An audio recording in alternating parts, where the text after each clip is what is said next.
Okay, Barry, I'll be with you in a few minutes. This won't take long. Wasn't that remarkable? That is real footage of a warship that ran aground our shore here in Humboldt County near Manila, not too far from where I am right now, over 100 years ago. And this was a big military warship, 426 feet long, 10,000 tons. And they never were able to pull it out of the sand. And over the years, it's been stuck out here. It's settled down lower and lower into the sand. More sand's covered it up to the point that just a few topmost portions of the ship are poking up through the sand. Now, some of the more valuable metals, such as brass, were salvaged off the ship, but the ship is mostly there, just buried down deep in the sand. Now, the reason I'm here today is because local columnist and author Barry Evans has invited me to join him as he does his first ever aerial survey of the wreckage of the ship with his new drone. I first read about the details of this wreck in Barry's book, The Humboldt, and I've been intrigued with it ever since. I've never been able to see it, and now I get to go down there. And off we go. Okay, Barry, I'm almost done. Hey, hang tight. Okay, Barry is in a real rush to get down there. That's because one of the complications of seeing the shipwreck is it can only be seen during extreme low tides. The rest of the time, it's submerged under the waves. And that extreme low tide is just about now. And if we miss this one, Barry says there won't be another tide low enough for 3 or 4 months. Okay, a quick background. Why is there a ship stranded out there and buried in the sand? Well, in 1916 in December, several months before the United States entered World War I, a U.S. military submarine was patrolling off our coast, and in some real heavy fog, it ran aground right near here. So about a month later, in January, a couple of U.S. warships arrived to pull the submarine back into the ocean. One of those warships was a USS Milwaukee. Well, through a series of errors and blunders and, honestly, real poor judgment, the Milwaukee got stuck in the sand too. And it has been stuck in the sand out there to this day. So the might of the U.S. military could not save that submarine. But guess who did? Why, I'll tell you who did. Some Humboldt County locals did. Local contractor Mercer Fraser came out here, and they tried a completely different approach. Rather than trying to push it or pull it back out into the ocean, they came up with this idea of getting a bunch of logs, and they rolled the submarine up onto the beach, and they rolled it all the way across the sand spit that we're on now, about 3/4 of a mile into Humboldt Bay. And they saved the submarine. Now, they couldn't do that for the Milwaukee because the Milwaukee was much bigger and it just wouldn't work. But you have to really admire that good old Humboldt County can-do attitude. Oh, and there are so many more fascinating details of the story that have been written by Barry Evans and other local authors. I'll list them at the end of this video. Okay, Barry, Barry took off already. I got to go catch up with him. So join me and Barry Evans as we explore the shipwreck of the USS Milwaukee right here in Humboldt, outdoors.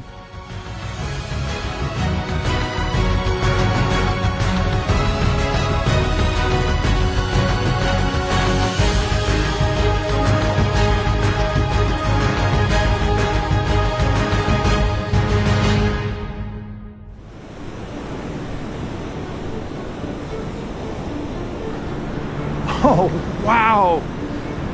What's left of the wreck of the USS Milwaukee? Gee! Oh, what a sight. And our timing's great because Barry is just now setting up his drone, so we'll be able to get to him before he takes flight.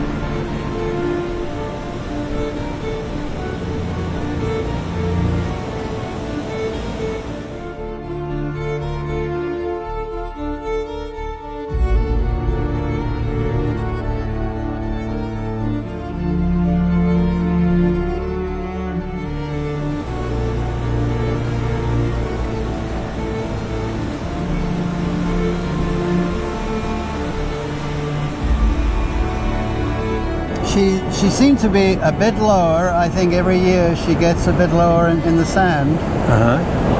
So I'm just doing an overfly of everything we can see here.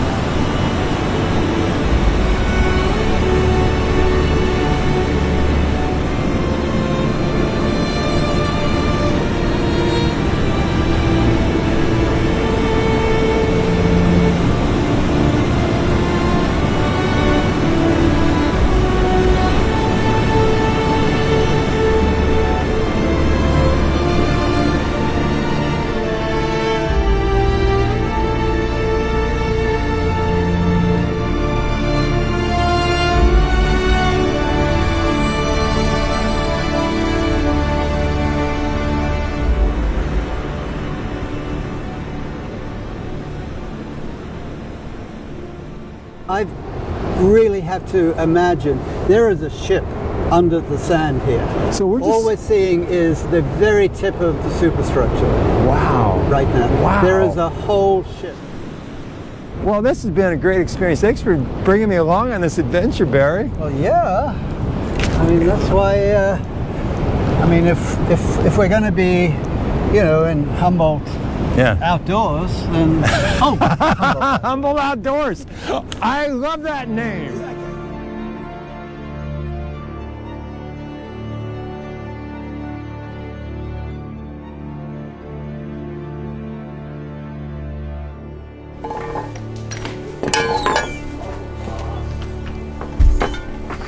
You know, when Barry invited me on that field trip last year, it was the first time I had ever seen the USS Milwaukee Shipwreck, and all I knew about it is what I read in his book, the Humboldt, and that was just one chapter amongst many stories in that book. Well, since then I've learned a great deal more about the USS Milwaukee Shipwreck story through research and also by coming here to the Humboldt Bay Maritime Museum and meeting the very knowledgeable docent, Don Hofacker. And they also have a great exhibit on the USS Milwaukee that includes a number of artifacts that were salvaged from the ship, including this one right here. This is a cowl vent that used to be mounted on the deck of the USS Milwaukee. So with all that research, a visit here to this museum and talking with Don, I realized there's a lot more to the story that we would like to cover in a future episode of Humboldt Outdoors. First off, we learned that there was an archaeological survey done of the site in 2019. Now that survey didn't just look at what remained of the shipwreck, it also looked on the onshore area. Because you see, the other part of the story is there was an extensive salvage effort that occurred on the ship for many months to remove all the valuable materials off of the ship.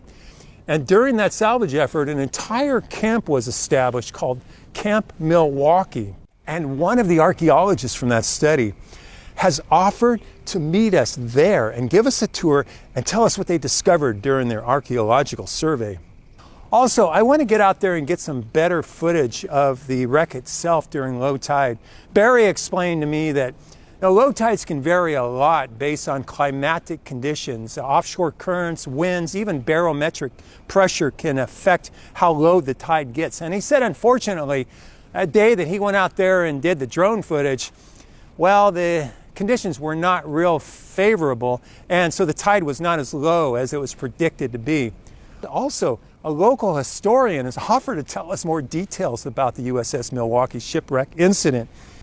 You know, if you want to get going on learning more about the USS Milwaukee maritime disaster on your own, well, this would be a great place to start, the Humboldt Bay Maritime Museum. They have a great exhibit, and Don can fill in some of the details for you.